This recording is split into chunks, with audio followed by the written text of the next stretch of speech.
Bismillah, alhamdulillah, assalatu wassalamu ala rasulillahi wa ba'd. Assalamu alaikum wa rahmatullahi wa barakatuh. Savagımız Ahl-i Sünnet vel Cemaat akidası seriyasından Arapçası limaza at-tavhidu avvalen. Emni üçün tavhid birinci orunda turat degen. Bunu kitapça kılıp da çıkardık. Emni üçün sayasat emes ibadat, emni üçün halifat emes tavhid dep atadık da. Uşul kitapты barıңarda бар bolsa oşundan okuyubuz. Жоғың aralasыңар. Oşentip bul kitap keyin baştalgan jeri Allah Taala adam balaсын bul dünyögө emne üçün jaratты. Bunun жоғын бардыгыбыз билебиz. Kur'an'da Allah Subhanahu Taala وَمَا خَلَقْتُ الْجِنَّ وَالْإِنْسَ إِلَّا لِيَعْبُدُونَ Men bardık cinlerdi jana bardık insandardı jeke özüme gana ibadat kılulары üçün jarattım dep Allah özü жооп берген. Demek büt insaniyattın bul dünyögö jaralışının sebebi Allah'tın özüne başka nerseni şerik kılbay ibadat kılıp jaşoolары üçün. Demek emne üçün Allah'a ibadat kılınat? Sebep Allah Rabbi, kojoyun, Halik, jaratucu. İnsan kim? Bardık insanlar mahluk. Anın kulları. Halik jana mahluk, Rabbi jana abd. Kojoyun jana kul. Kuldu Pers dilinde bende deydi. Allah'ın bendesi dep koyutkok düştükte. Kuldu Persler bende deydi. Kırgız diline pende bolup ötken oşul söz. Araplar kuldu abdun deydi. İbadat degeni oşo abdun degen sözden alınat. Anın manisi kulçuluk kıluu degeni. وَمَا خَلَقْتُ الْجِنَّ وَالْإِنْسَ إِلَّا لِيَعْبُدُونَ Maga ibadat kılуулары üçün jarattım degeni, maga kulçuluk kılуулары üçün jarattım degen söz. Oşentip Allah Taala bizdi özüne gana ibadat, kulçuluk kılуу üçün jaratkan bolsa, Allah'a kanday kulçuluk kılınat?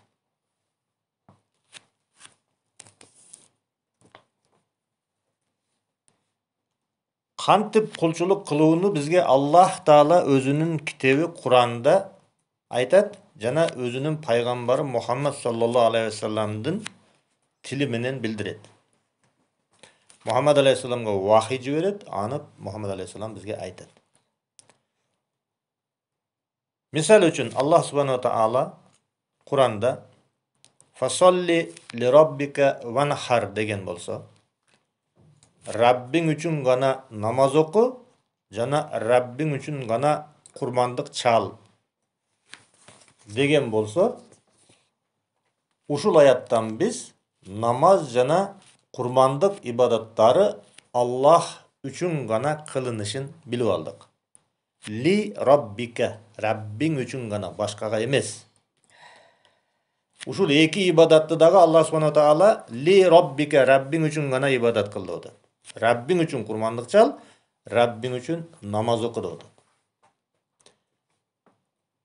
Emnege antkeni jogorda ötken ayatта Zariyat 56'da Allah Taala men jinder jana insandardı özüme gana ibadat kılуулары üçün jarattım degen ele. Oşonduktan namazdağı Allah üçün, kurmandıkta Allah üçün. Peygamber sallallahu aleyhi ve sellem'den daha bir hadisi var. Men hacca lillahi felem yarfus ve lem yafsuk raca'a keyevmi veledethu ummuhu diye. Бұл хадис Бухарида жана Муслимде келет. Ким Аллах үчүн ажылык ибадатын кылса, ажыдагы ибадат ким үчүн кылынат? Аллах үчүн кылса. Жана ошо ажылык ибадаты бүткөнгө чейин күнөө иштерди жасабаса, үйүнө энесинен жаңы туулган ымыркай сыяктуу күнөөсүз кайтат. Мунун шарты эмне? Ошол ибадатты Аллах үчүн гана жасаса. Мисалы, адамдар мени ажы десин, элдин баары барып келди, мен барганым жок деп барса, ал ажылык кабыл болбойт деген ошол. Күнөөсү дагы жоюлбай кайтып келет. Кандай барса ошол бойдон. Эми Аллах үчүн барса, жаңы туулган ымыркайдай күнөөсүз кайтат. Азыркы күндө көпчүлүк мусулмандар намазды, ажылыкты, курмандыкты, орозону, зекетти жана башка мындан башка дене ибадаттары бар. Дене менен жасалган ибадаттар бар. Ошолордун бардыгын көпчүлүк Аллах үчүн жана Аллахка гана багыттап жасашат. Туура, дене ибадаттарын көпчүлүк билип Аллах үчүн жасашат. Бирок жүрөк ибадаттары деген ибадаттар бар. Дене анда иштебейт, жүрөк ибадаттары. Булар кайсы? Дуа кылуу, жардам суроо, коркуу, үмүт кылуу жана башка жүрөк амалдары же жүрөк ибадаттары деген бар. Көп адамдар динди, шариятты билбегендиктин себебинен ошол жүрөк ибадаттарды Аллахтан башкаларга арнап коюшат. Аллах үчүн эмес, башкалар үчүн жасап коюшат. Аллахтан башкалар кайсылар? Арбактарга, мазарларга, оолуяларга жана башка нерселерге арнап коюшат. Ибадаттарды бир Аллах үчүн гана жасоону, бир Аллах үчүн гана деген сөз арабчасы ихлас. Ибадаттарды ихлас менен жасоону шариятта эмне дейт? Таухид дейт. Таухид эмне экен?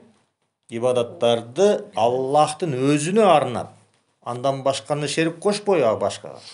Ихлас менен жасоону таухид деп аталат.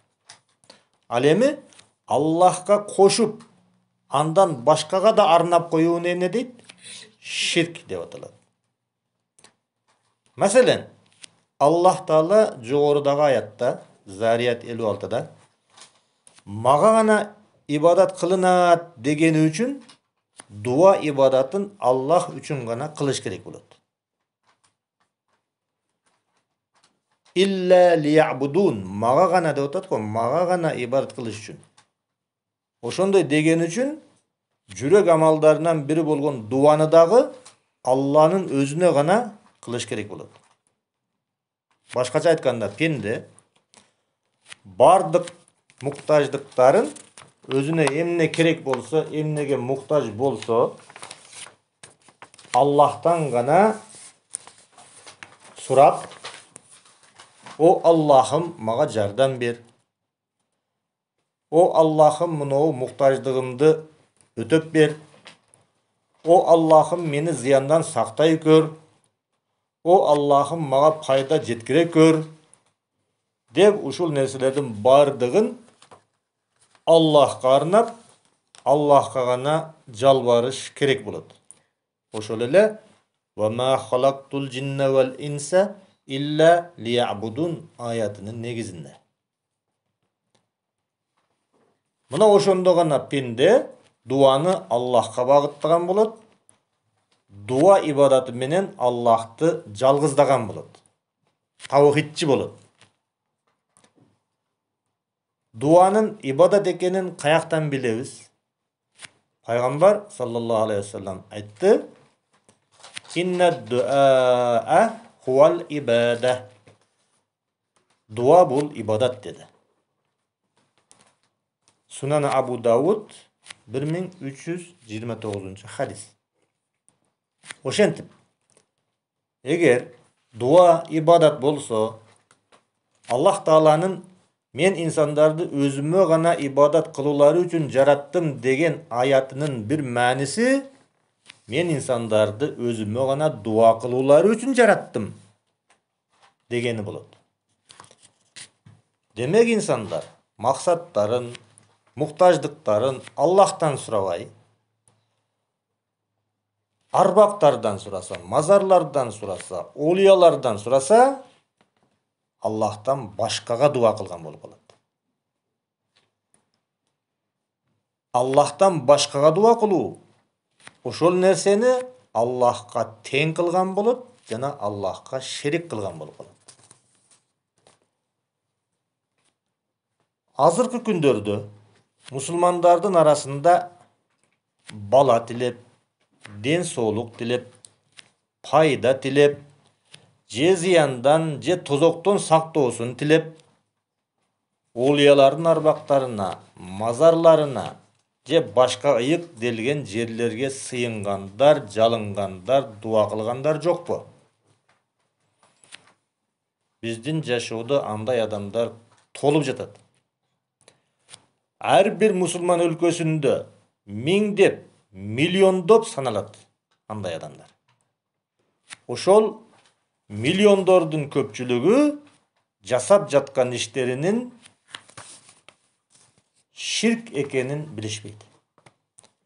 Allah'tan başkaga ibadat kılуу bolup kalganın bilişmeydi. Mına şirkti, tavhidti түшүнгөн адамдын мойнунда канчалык чоң жоопкерчилик турат. Миллиондогон адамдар түшүнбөйт ушул нерсе. Эми китептин атына кайрылайлы дагы. Китеп эмне үчүн саясат эмес ибадат, эмне үчүн халифат эмес тавхид деп аталган эле. İslam alamında jakınкы tarıhtan başlap 1940 жылдардан başlap bir жаман bir adat baştalgan sayasi musulmandарды sayasattaştırıp dini sayasi partiyalar çıkıp alar мындай деп айта баштаган. Ошол эле илимдүү адамдардан чыккан алардын лидерлери. Албетте алымдан чыккан эмес, илимди бир аз оккан кишилерден чыккан. Алар эмнеге элдерди чакыра баштады. Мусулман падышалар мусулмандардын укугун бузду дешет. İslam жеринин кен байлыктарын padışalar özдөштүрүп aldı. Жалпы musulmandarga bölüşpөгөн padışalar musulmandардын укугуна zulum кылып жатат. Al байлыктар элдики болчу, musulmandардыкы болчу. Padışalar özдөштүрүп алып атат. Бирөөлөр байлар özдөштүрүп атат дагы musulmandардын укугуна zulum кылып жатат дешет. Ушул padışalarга каршы чыгышыбыз керек. Аларды тактыдан оодарып, тез арада халифат мамлекетин түзүшүбүз керек. Ошондо бардык мусулмандардын укугу өз ордуна келет деген идеологияны элдерге таратып, мусулмандардын укугу жана мусулмандардын теңдиги деген идеологияны көтөрүп чыгып атышат. Биз муну кереги жок нерсе деп айтыштан мурун andan da kerek nerse бар экенин айтмакчыбыз.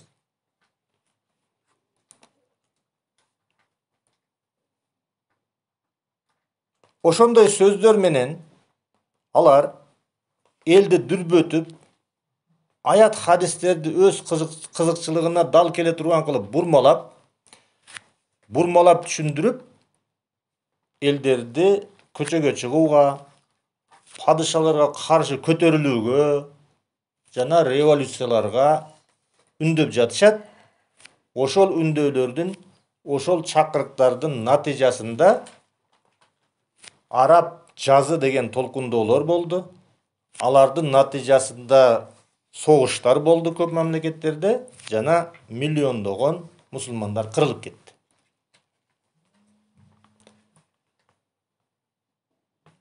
Ушундай чакырыктарды таштап элдерди падышаларга каршы чыгууга үндөгөн эки партия бар. Бул Ихванул Муслимин жана Хизбут Тахрир партиясы.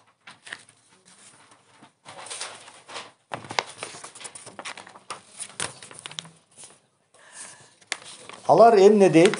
Жана эле айткандай, падышалар мусулмандардын мүлкүн тартып алды, мусулмандардын укугу бузулду дешет.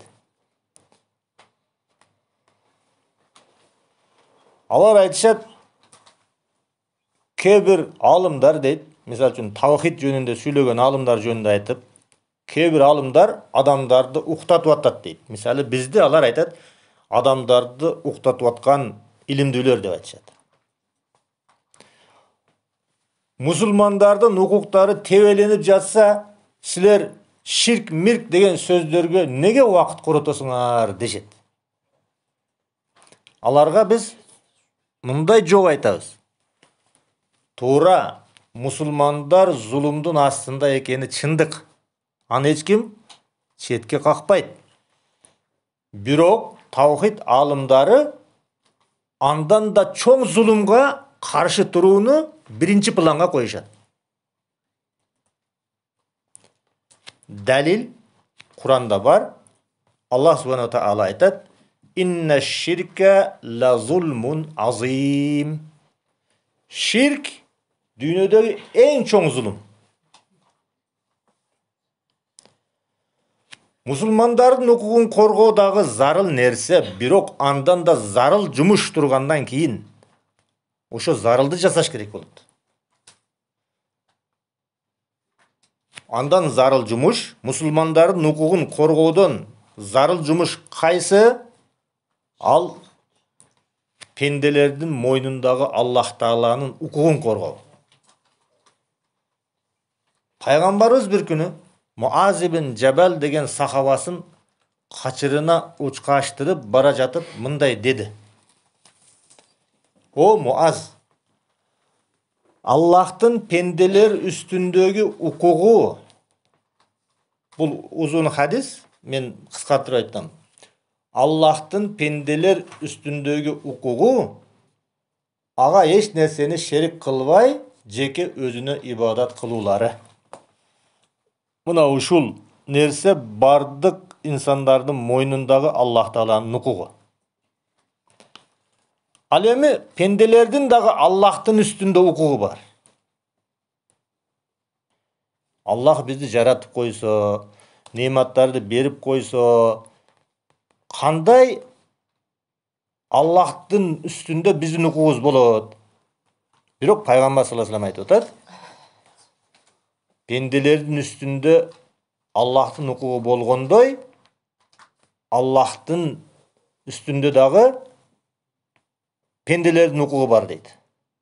Ал кайсы?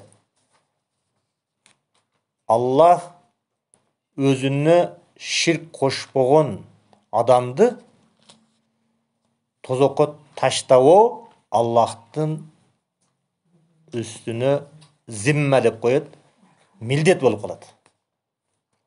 Мына Аллахтын укугу кайсы? Бардык пенделердин үстүндөгү укугу ага шерик кошпой жашап өтүү ибадатта. Ал эми ошондой жашап өткөн адамды тозокко түшүрбөй коюу Аллахтын үстүнө жүктөлүп калат. Коркпой сиз шерик кылбай, ширк кошпой жашап өтсөңүз, башка кылган күнөөлөрүңүзгө тооба кылсаңыз, бирок Аллага ширк кошпой жашап өтсөңүз, Аллах Таалага айта бересиз: "Ey Аллах, мен ширк кошпой келдим. Мени тозокко түшүрбөйсүң. Себеби ошондой вада бердиң, эми милдетиңди аткар" деп айталат ар бир мусулман. Бухарийде келет, 7373 hadis. Uzunroq hadis, biraz qisqartdik. 7373. Бүгүнкү күндө миллиондогон пенделер өздөрүнүн мойнуна жүктөлгөн Аллахтын укугун орундатпастан арбактарга, мазарларга ибадат кылып жатканын биз жогоруда айтып өттүк. Ошолорго эскертпейлиби биз Аллахтын укугун? Аллахтын укугун коргобойлубу биз пенденин укугун коргоштон мурун? Аллахтын укугу пенденин укугунан өйдө турат.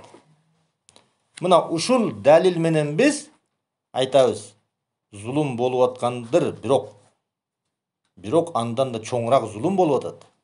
Ошол зулумду токтотуш бул тавхиддин үстүндө иштеш. Аллахтын укугу үчүн кызмат кылуу пенденин укугу үчүн өлүп тирилүүдөн абзел турат. Мына ушул далил менен биз тавхид дей беребиз. Ширктен эскерте беребиз. Себеби Аллахтын укугу бул. Барлык пенделердин үстүндөгү Аллахтын укугу. Адамдар тавхидти түшүнүп, ширкти түшүнүп калгандан кийин башка нерсени түшүнөт. Бирок ширк менен тавхидти түшүнбөй туруп, адамдардын ортосундагы адилеттүүлүктү, адилетсиздикти эч качан түшүнбөйт. Пенделердин укугун коргоодон мурун Аллахтын укугун коргоо биз үчүн көбүрөөк милдет болот.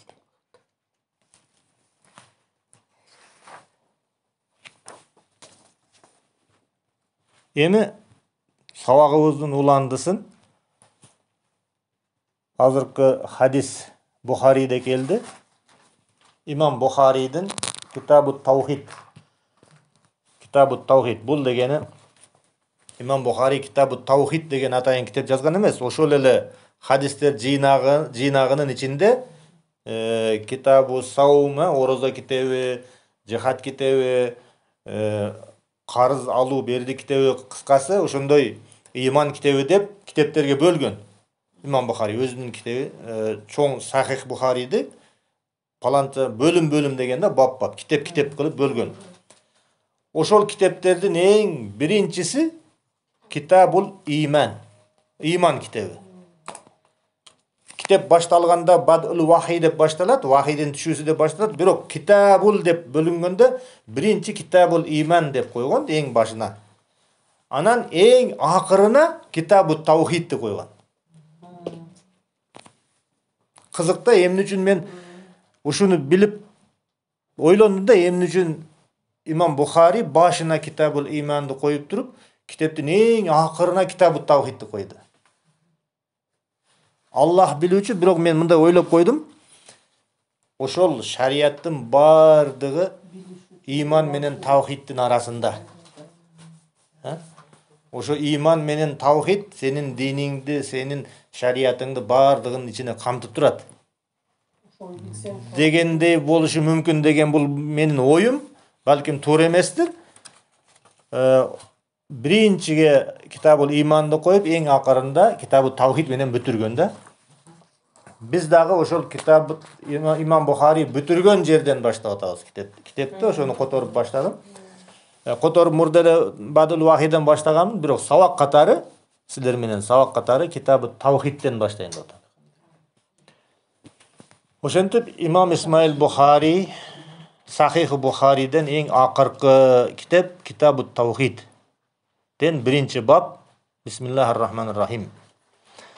Бабу ма жаа фи дуаин наби саллаллаху алейхи ва саллам умматаху иля таухидиллахи табарака ва таала.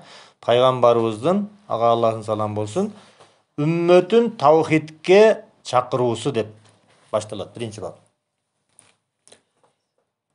Ибн Аббастан риваят, Ибн Аббастан өзүнүн кызматчысы риваят кылган хадис бул 7372 хадис. Ибн Аббас айтты, Пайгамбар саллаллаху алейхи ва саллам Муаз ибн Жабалды Йемен тарапка жиберип жатып, Пайгамбар саллаллаху алейхи ва саллам өзүнүн сахабаларын дүйнө элдерине динди үйрөткөнү жиберип турганда, Йемен тарапка Муаз ибн Жабалды жиберип жатып, ага мындай деди: "О Муаз, sen ahlu kitapka bara jatasın." Ahlu kitap dep hristiyandardı, yahudiler айтат. Емен тарапта көбірек ошондо христиандар жашаган. Биз христиандарга бара жатасың деп айта беребиз. Муаз, сен христиандарга бара жатасың. Аларга барганыңда дейт, эң алгач аларды Аллахтын таухидине дават кыл деп атат. Барып эле аларды, силердин араңарда байларыңар көп экен, кедейлериңерге зулум кылат экен деп эле мындай зулумдан сүйлөбөсүң. Сен барып эле аларды Аллахтын таухидине дават кыл деп атат Пайгамбар саллаллаху алейхи вассалам. Бул даватчынын алдына коюлган вазифанын эң биринчи вазифа кайсы экен? Таухидке чакырыш экен да. Анан таухидти таанып, билип калгандарынан кийин дейт. Арабчасында айтат, фаиза арафу дейт. Таухидти таанып, билип калгандарынан кийин аларга күнүнө 5 мал намаз окууга буйурду силерди ислам деп айткан дейт. Биринчи таухид, андан кийин 5 мал намазга буйруп, таухидти билип калгандан кийин ага чейин таухидти үйрөт. Мусулман исламды тааныбаган элдерди. Таухидти билип калгандан кийин намазга буйрур дейт. Качан бардыгы намаз окуп калгандан кийин аларга айт: Аллах силердин мал мүлкүңөрдөн зекет берүүгө буйрат. Зекет силердин араңардагы байлардан алынып кедейлерге берилет деп айткан. Ошого макул болушса, алардын зекетин жыйнап байлардан кедейлерге өзүң бөлүп бер деп атат.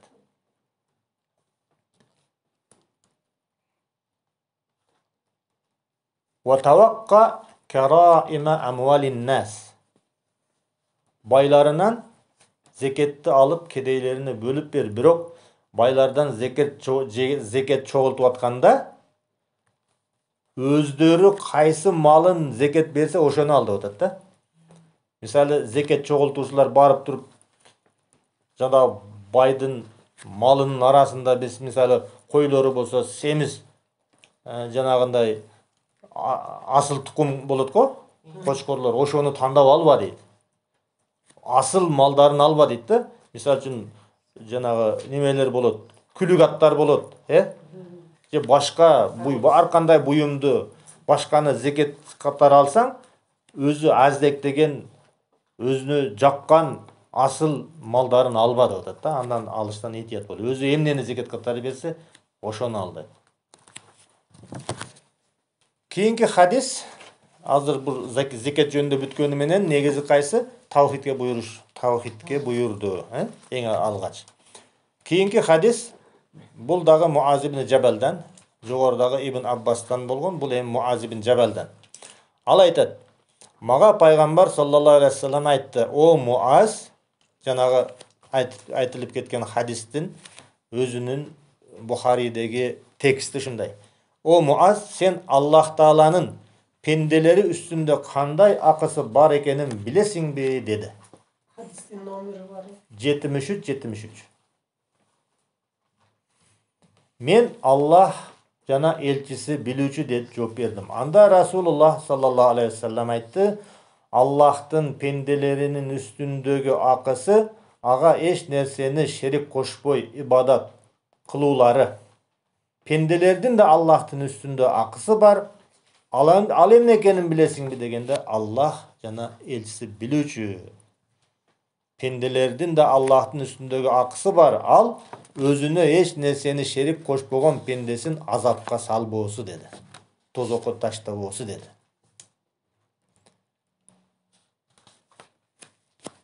Демек, укук жөнүндө сүйлөгөндө биздин милдетибиз, даватчымын деген адамдын милдети адамдардын укугун коргоштон мурун Аллахтын укугун коргош. Аллахтын пенделердин үстүндөгү укугун адамдарга танытыш жана аларга куш кабар бериш. Эгер ушундай силер жашап өтсөңөр, ширк кылбасаңар, таухид менен жашап өтсөңөр, бардык ибадатыңарды Аллахка ихлас менен жасай турган болсоңор, Аллахка милдет болуп калат силерди тозокко таштабай, силерге азап бербей, силерди бейишке киргизиши Аллахка милдет болуп калат. وصلى الله تعالى عليه وعلى آله وصحبه أجمعين. أهدأ وأنا الحمد لله رب العالمين. السلام عليكم ورحمة الله وبركاته.